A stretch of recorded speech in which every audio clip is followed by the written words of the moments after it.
just going to give you a definition of karma from the laws of the universe as we understand them to be. There is this vibrational basis from which you attract. Let's just call it karma. If you need to use the word, that's what it is. Are you attracting from past lifetimes? No, because you don't have a vibrational frequency about your past lifetimes. But you might have beliefs that you've picked up along this physical trail about that, and so that could be affecting your vibration. This is the distinction that you're looking for. We're explaining to you that your inner being is pure positive energy. No resistance in that vibration. And when you have what you call your death experience, you will reemerge into that pure positive energy, and you'll leave all doubt and fear and everything that you call negative emotion. You'll leave it behind, because it's only here in this physical world that it's even active in your vibration. So when you reemerge into non-physical, you're pure positive energy. And when you return, it's pure positive energy. Karma implies that you took some of that stuff with you and you're still working it out, and you've decided that you're going to be born again and work it out.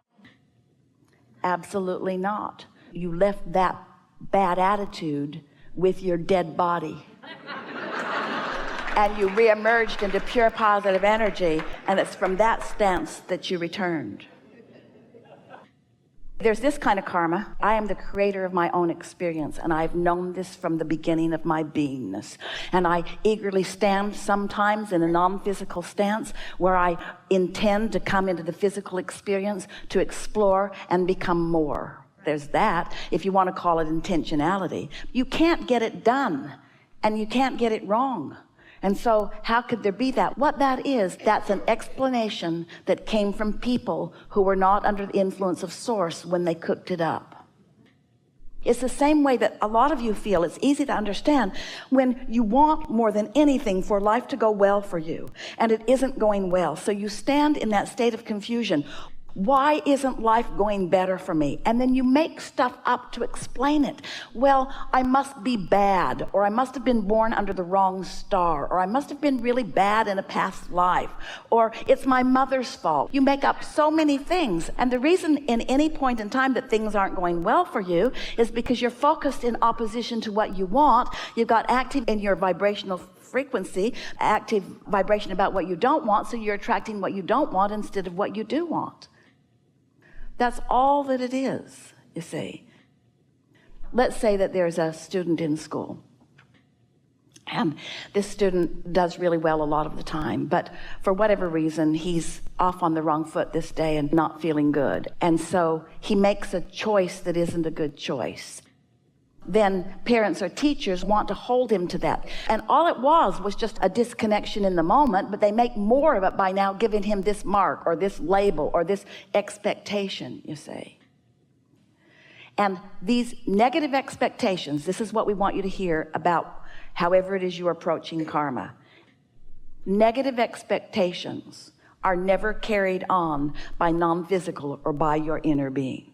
They are always the negative byproduct of man's disconnected thought. And so is the devil, and so is evil, and so is all of that stuff that you push against. There's only one stream, and it's a stream of well-being which you are allowing or you're not allowing in the moment, and you can tell what you're doing by the way you feel. That's all.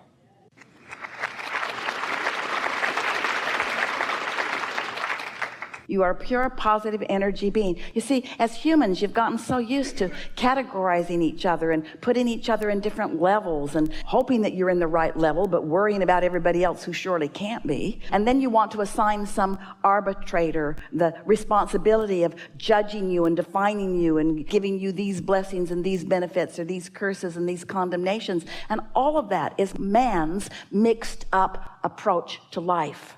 None of that is real except that as man has conjured it to be. Well-being is dominant. It always has been, and it always will be. And think about how these thoughts feel. Yuck. There's someone who's decided that I'm not appropriate, and now I can't do anything about it because it happened to past life, and so now I just have to live out the negative ramifications of whatever I lived before that I don't remember. Who makes this stuff up?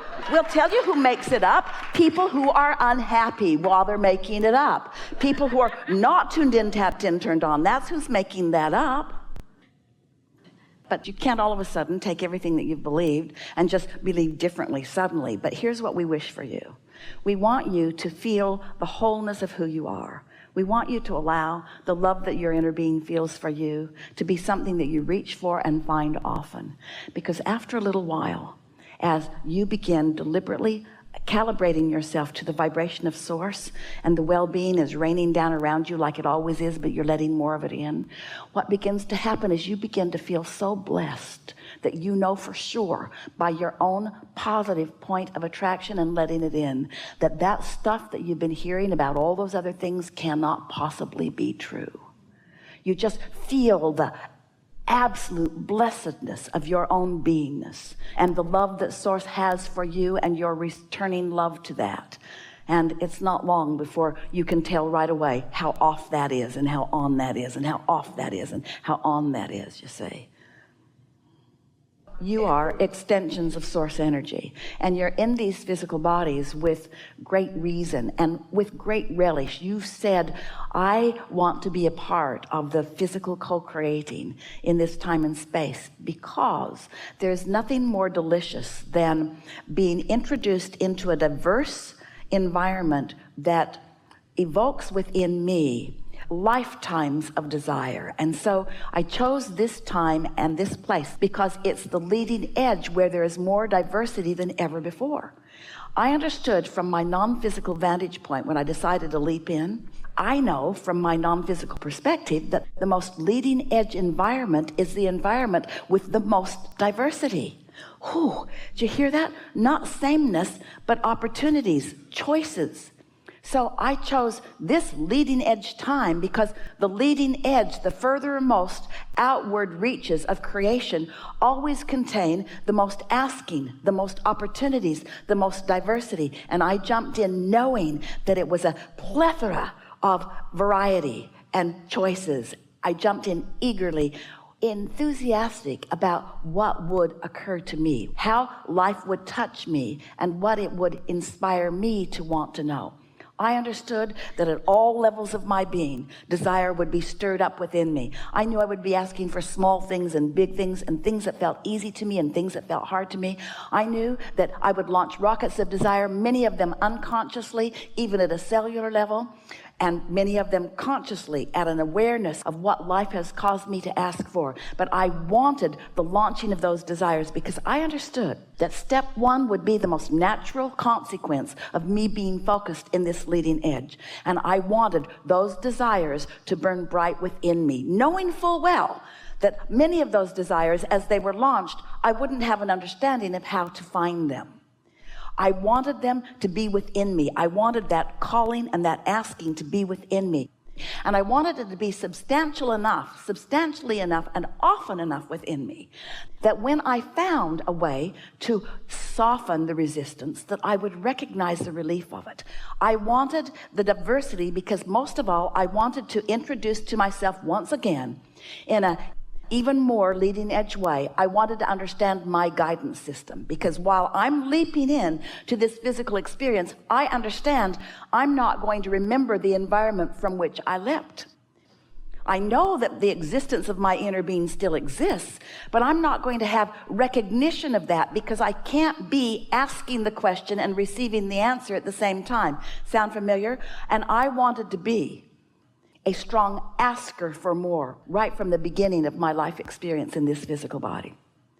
I jumped in and I explored the data and I launched the rockets, and I knew that in doing that I would reintroduce to myself, because I know that the deepest memory that I have of all is the memory of well-being.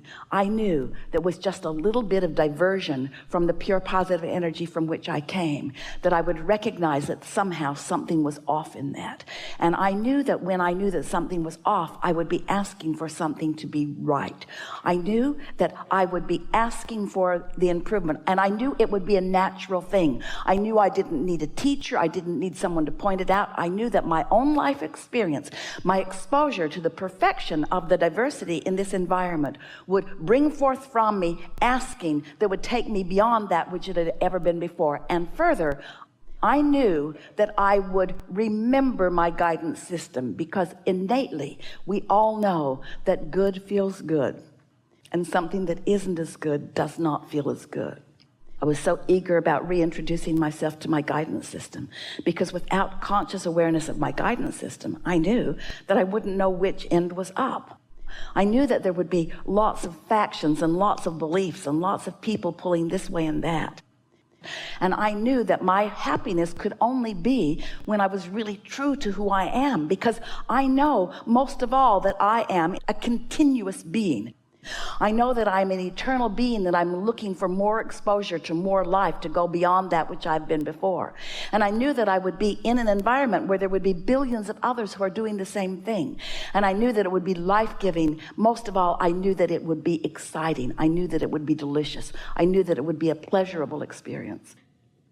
So here I am, with all of the step 1 happening naturally and all of the step 2 happening naturally, because I knew the source energy was going to be right there. I knew from my vantage point when I decided to come into this body that source energy would remain as source energy, and I knew that it would always be my backup, my support. I knew that it would always be there for me. And I also knew that I wouldn't remember that consciously, but that I would recognize it when I found it again. And I knew that in order to ask the big questions, I had to separate myself a little bit from all of the big answers. I knew if I came as someone who had all of the answers, I wouldn't be asking any questions. So the separation was not something that accidentally happened to me. It was something that I really wanted to happen to me. I wanted to have exposure to life that would cause me to ask for more, because I am an eternal being, and I wanted to consciously perpetuate the eternalness of that which I am. Jumped in, and it all happened naturally. The contrast caused me to ask. I filled my vortex full of all kinds of things, and then I began to become aware of my own guidance system. I began to feel what feels good and what doesn't feel good. I began to associate this thought with this feeling and this thought with this feeling, until the clarity of my desire to really understand, not only to understand for myself, but to be a teacher of others who also want to understand, sort of kicked in. And then I began to attract to myself a steady path of unfolding that helped me to know the absolute laws of the universe and how they function. And what a magnificent moment that was, when I began to realize that there is a plan and there is a path and there is a pattern. There is something that is understandable and teachable. We're not just all thrown here together in a sort of chance fashion, that there are laws of the universe that are definable, that are knowable and are teachable, that I can understand and apply. And I am thrilled that I have found my way into this knowing. I love thought. I love the dynamics of thought. I love the response of thought by the law of attraction. I love the momentum that focus provides. I love the emotional response that focus provides. I love knowing what my emotions mean. I love knowing what my inner being knows. I love being the leading edge vantage point for my inner being. I love taking my inner being to places that my inner being has never been before. And most of all, I love asking the big question and then tuning to the vibrational place that will allow me to receive the big answer in full, manifested, turning thoughts to things fashion. I'm glad to be alive in my physical body, and I'm glad to be alive in my non-physical body. I'm glad to know the eternal nature of my being, and most of all, I am so happy that I now understand that it is all for the joy of life. That there's nothing that's broken, that nothing's gone wrong. It's for the joy of this life experience. That the love of that source energy, or God, or whatever you want to call it, is the real deal. That there is pure, positive love that I am capable of tapping into or not.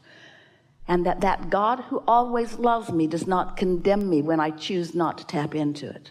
That the radiance of that energy doesn't stop just because I've not found my way to it in any moment in time. It's always there for me to find my way back to.